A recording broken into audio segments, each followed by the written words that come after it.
Alright guys, we are back, day 2. So you can't see right now, but I have, I'll show you. I have a towel, clean towel here. I've got some paper. I've got my flour. This is where I'm going to be putting all my pasta. And yeah. This is my machine. It's not the most expensive machine. This is a Imperia. It comes with pieces. Now these aren't very expensive. You could get the attachment that goes on to the food mixer. They're a little more expensive. Every piece you put, I think, is about 200, maybe even more, depending. So if you want to get something that's cheap, that's going to make pasta, this makes the sheets. Plus you get cutters. I'll show you the cutters. This is the cutter, so basically you could do spaghetti and fettuccine. You don't have a big choice, but still, I'm sure they have different attachments now. If you want something simple, you're going to get something simple. I don't need anything fancy. You can also make the pasta with a rolling pin if you really want to get cranky. There we go. I'm just going to bring this over to the edge. You're not going to see me roll the pasta. If my daughter helps me, you'll get to see a bit of it. But it comes with a little piece that you attach. So you have to find either a table to do this. I have this huge cutting board on my counter. So I'm just pulling it out a bit. And I am going to use the lip right at the edge where I could connect it. Okay. There we go. I've got my machine connected. And now I'm going to get my dough. And this is what you use to turn your machine, and you have dials on this end. I'm not sure if you can see it. You start where the widest part of the pasta sheet, and as you roll it, you bring it up a notch, and the pasta gets thinner and thinner on you. And then finally, when you get to the last one, you're going to get a nice thin sheet of pasta. Now I'll put a link if you want to buy something like this, which is great to have if you're planning to make pasta at home. Could also make some, which I have to show you, some Italian desserts that are usually made during the holiday, and you do need a pasta machine for that. So I will be showing you how to do those, but makes your life very easy if you have one of these machines. Not hard to do either. Okay, so it's in the beginning. And here's my pasta dough that I made. And I made this yesterday. So it's been sitting there. And I'm going to have some beautiful, beautiful pasta because it sat there and it's perfect just the way it is now. But I'm going to show you when you first use it in the beginning. Actually, I should show you how to make it from scratch first, right? Okay, let me see if I could do this. Okay, so now you can use regular flour when you're rolling it out. So we are going to just lay down some flour, and we're going to roll this out. I think I could do it.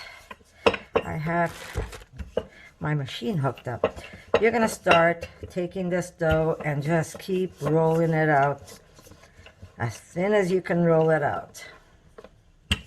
This is if you're doing this by hand, guys. Obviously, you would make a bigger piece and just keep rolling it. A little extra arm power.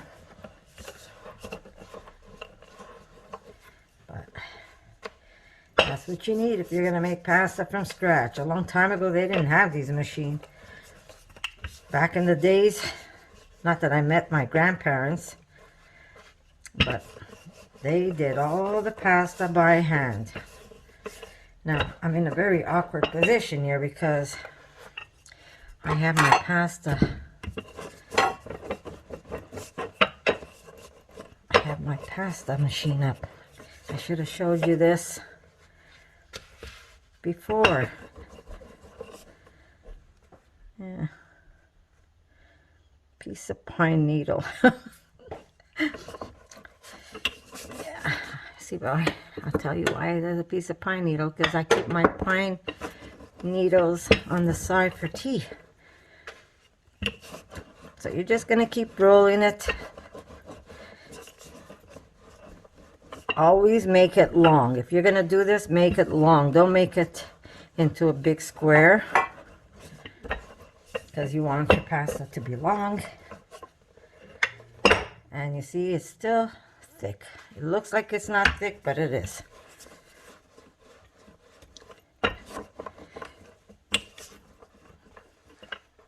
And because I put the Vital Wheat gluten and the sodium carbonate, my dough is a little stretchy. So if you could slightly pull when you're rolling it out, not hard, just slightly.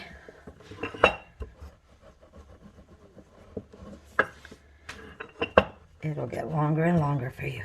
Don't over pull, because then you're gonna, I'll just get some of this. Fold it and then stretch it out.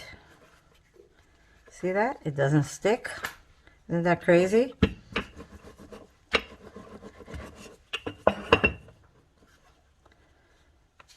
Amazing, huh?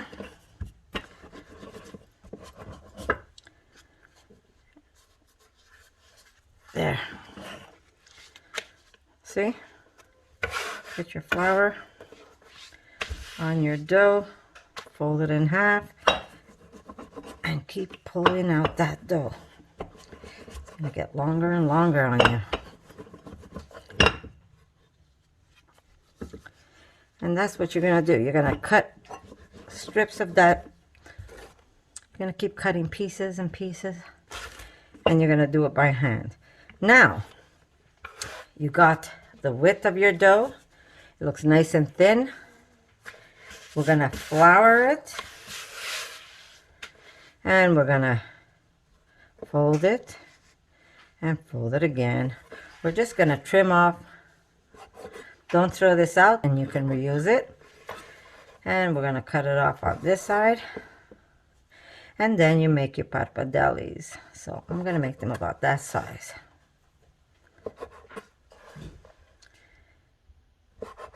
There we go. This is going to go into the bag, and here are your beautiful pappardelles ready for cooking. Then you take some tissue, and once the flour, you just lay them down, and then you could put one tissue over another. Once you fill out the tissue, this one here is not so pretty, so I am going to, I mean, you can still use it, but as you do it, they're going to get nicer and nicer. So that's if you're going to be doing this by hand. But like I said, make your life easy, guys, and get yourself a machine like this. Same concept. Sorry for JJ, my JJ. Because I'm using the machine, I'm going to make them a little thinner. I don't want to have to force it. But when you use the machine, I'm going to show you. The first time you use it,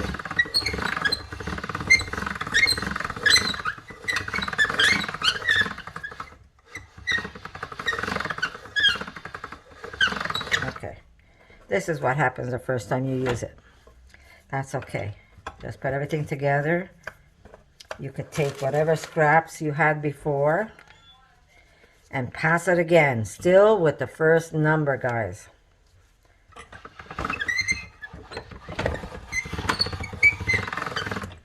See how it's coming together? Fold it in half, pass it again.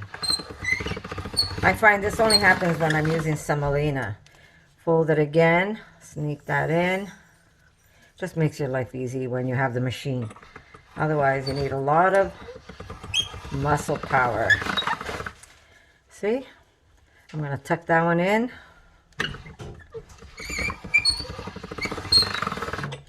Okay, so now I've got a pretty decent size sheet. And now I'm going to always feed it in this way. Move my dial up one notch.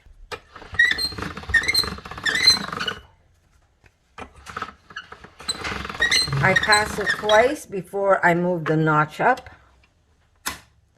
and keep passing it. So when you have this machine, trust me, you go fast. Pasta is going to be done in no time at all.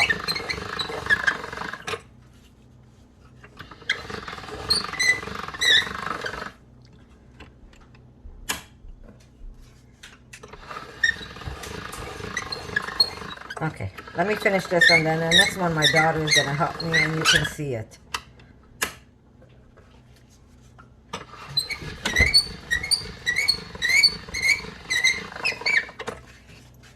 See how long it's getting? And this is how you make your lasagna sheets, guys. Now, of course, you would have to, JJ, it's enough, JJ. Of course, you would have to cook your lasagna sheets before you make your lasagna. See, that's the last style. So I'm gonna pass it a few times and tug on it just ever so slightly.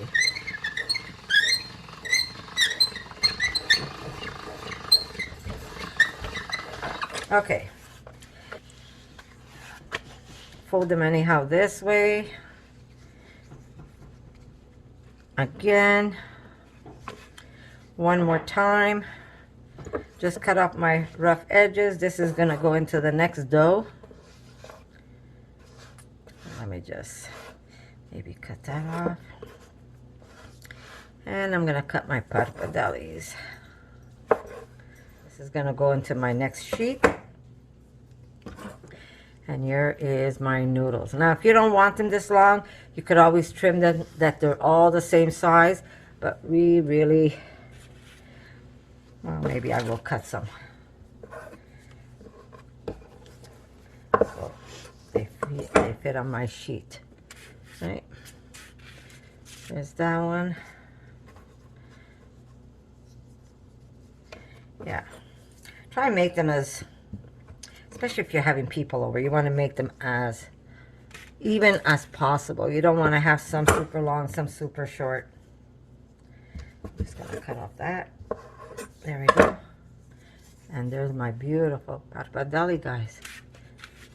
Okay, so we're going to cut another sheet. And we're going to start all over again on number 1. I'm going to incorporate these pieces onto my dough. All right, now, like I said, when we first start on the first number, it's going to be a little messy. It might break on you. Oh, this one wasn't so bad, but because it looks the way it does, I fold it in half, and we're going to pass it again. What it does is you're actually conditioning your dough. And we're going to do it this way.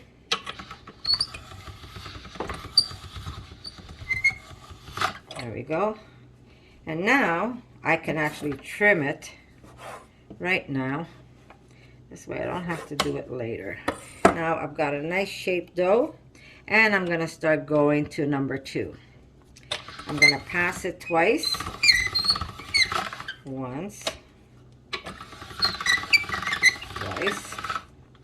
And move on to the next one. Twice. If you find your dough is getting a little sticky, just put some flour on top. Go to the next one. And this is where your dough starts getting nice and thin. The last ones are the ones that's gonna make your dough nice and thin. And this is all semolina, guys.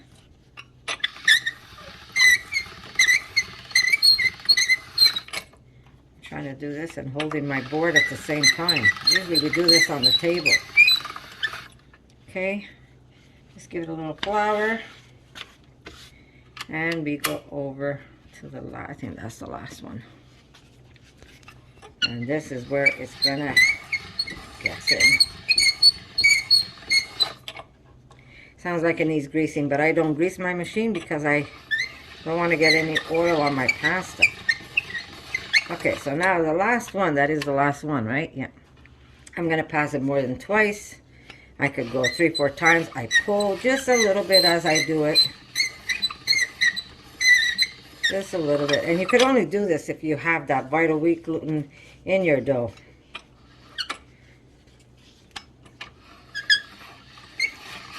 Pull, pull, pull. Slight pull, right, guys? And there is your beautiful dough. Thank you, Erica. Okay, so we're back now. Again, we're looking at size. See the stretch? You could only get this if you have that. I'm going to pass it one more time. You can only do that with your dough if you have a little bit of vital wheat gluten. And beautiful, look at this. So I am going to cut my pappardelles to the size I want. Take that off. I'm going to just starch it a bit with some flour. There we go. I'm going to fold once, twice. I can even fold it one more time. Trim off the edge, off to the side. And now the size of my pappardelles. There you go. I might get one a little wider than the other, but it doesn't matter. There is your beautiful pasta off to the side. Now you can hang these if you get yourself one of those big dowels, like curtain dowels. You could put one chair, because if you make, say you start making your pasta right away, if you don't kind of air dry your sheets a little and then pass it, my mother used to let them get a little drier than when you, like how I'm doing it, then her pasta wouldn't stick. But if you do it right away, your pasta will maybe stick to itself. So you don't want that. So your best bet is to get a dowel and hang them like this. I'll show you. I'm using the tissue paper, but normally you get yourself a nice dowel like this and you hang it from one chair to another, and you hang your pasta this way. That's the way my mother used to do it. And when it was dry, she used to take her pasta, slowly take it off, and she would lay it on tissue paper in paper boxes. And she would make enough pasta for a couple of Sundays, if not more. But that's a good way to do it if you're really going to get into pasta making. I am a little lazier than my mother. My mother was not lazy at all, so she was far from being lazy, my mother. So what I do now is, like I showed you, and then my next one goes on top. And this is not tissue. This is wax paper. By the way, this is vegetable wax. So it's not beeswax. But this is how I do it. And then I can lay some flour on top of here, put my next row. I make just enough for dinner. It doesn't take long to make pasta. Even if you hand roll it, it doesn't take long. And then when this is done, I do the next one, and I have my beautiful pasta. If you're not sure about making pasta, this is the first time you're making it, don't get scared. Make a small batch. Make a small batch of pasta. See, don't get scared when you're passing it through the machine and it looks like this. It looks ugly, but as you do it, it gets better. This is still number one, but you see how it's starting to look beautiful. I take off the uglies ahead of time, push it aside. That's going to go into my next sheet. There we go. I could even cut it up to there. And now I'm going to continue this one here. But don't be afraid. Make a small batch for yourself. Once you've had homemade pasta, let me tell you, you can never buy it again. Right, Erica? Mm-hmm. Basically, you're conditioning your dough right now, because the last ones are the ones where it gets really tight on you. My mother has a real, well, she had a real good Italian one. There we go. And I use that one only when I'm making like chestnut raviolis. And it makes a super, super thin dough.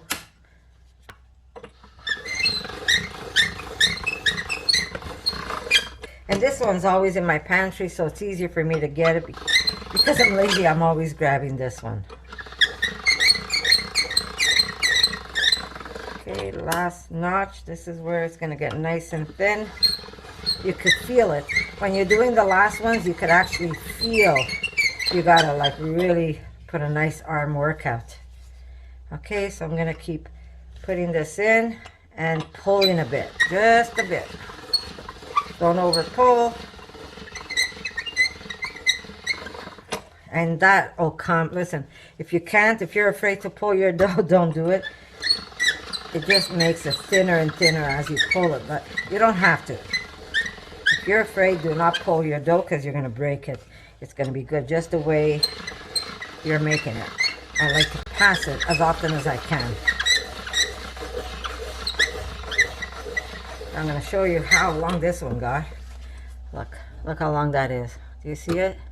And it's coming and it's coming, and there's the other end to it.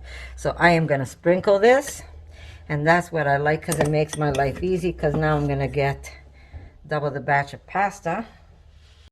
Okay, there we go. Fold again. Fold again. And I'm not going to fold it again because then it's going to be way too thick. Okay, so here we go. One. Oh, that's what I forgot to do. See? Sometimes I talk too much. Okay. This is where I want to break it off right there because I'm making double the... I should have cut this before I folded.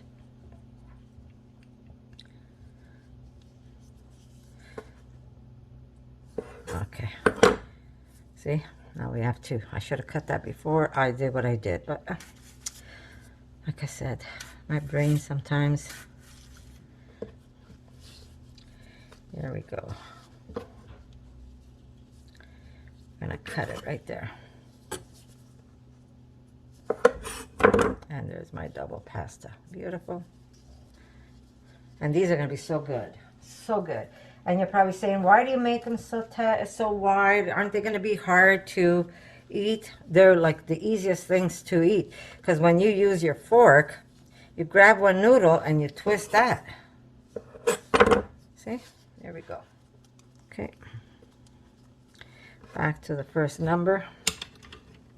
Oh yeah, because I have them on the sheet, I grab the sheet and I pour it, like I just hold the paper on both sides and I just pour the noodles in the water when I'm cooking them.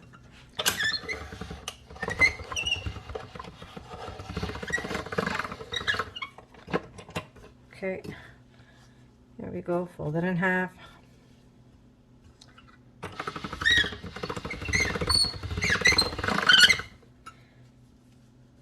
Okay, I'm going to do it one more time.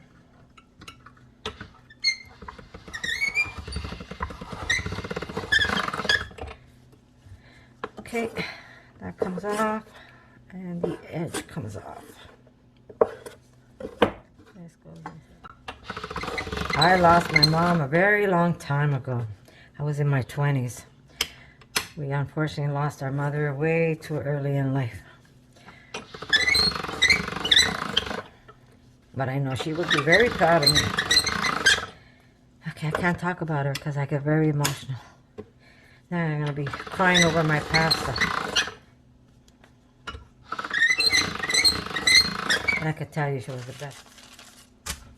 By the way, you see me putting this pasta on the sheet. You're going to say, what a waste of paper.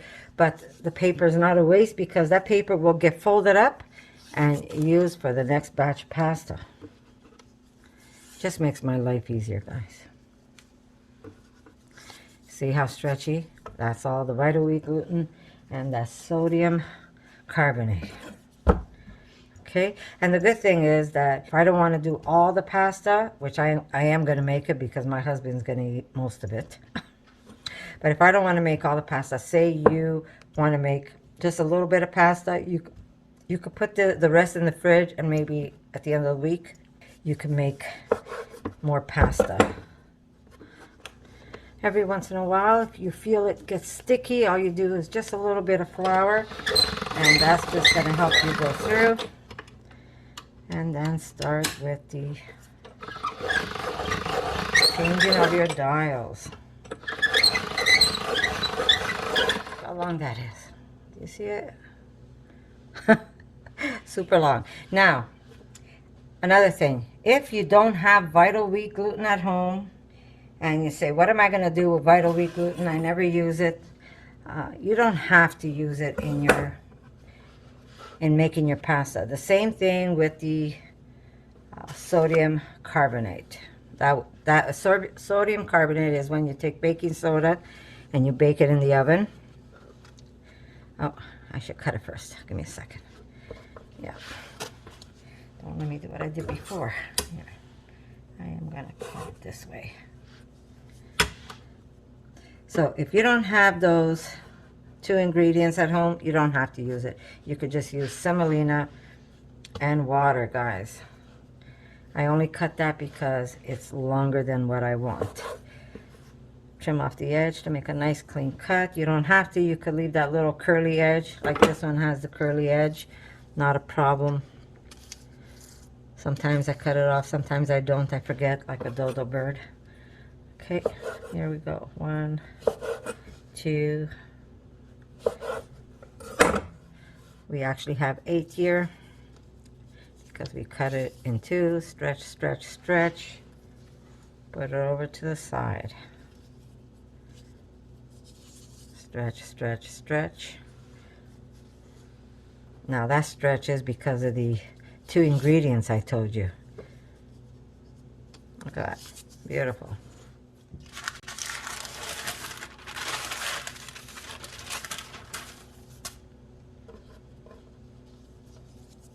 Stretch.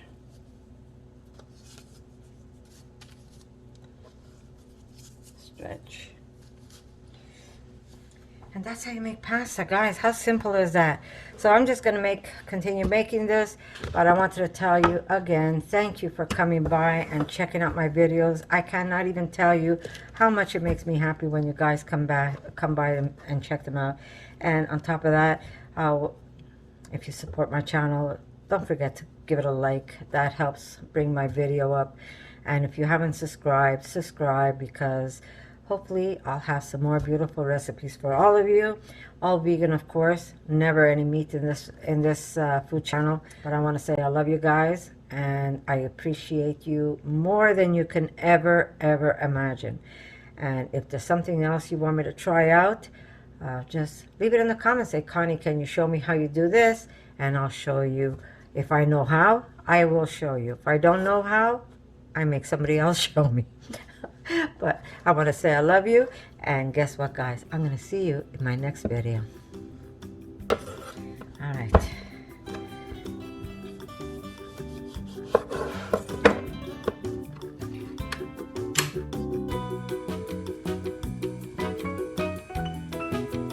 For more videos like this, make sure to subscribe to Connie's RAWsome Kitchen, give it a thumbs up, and share it with your friends.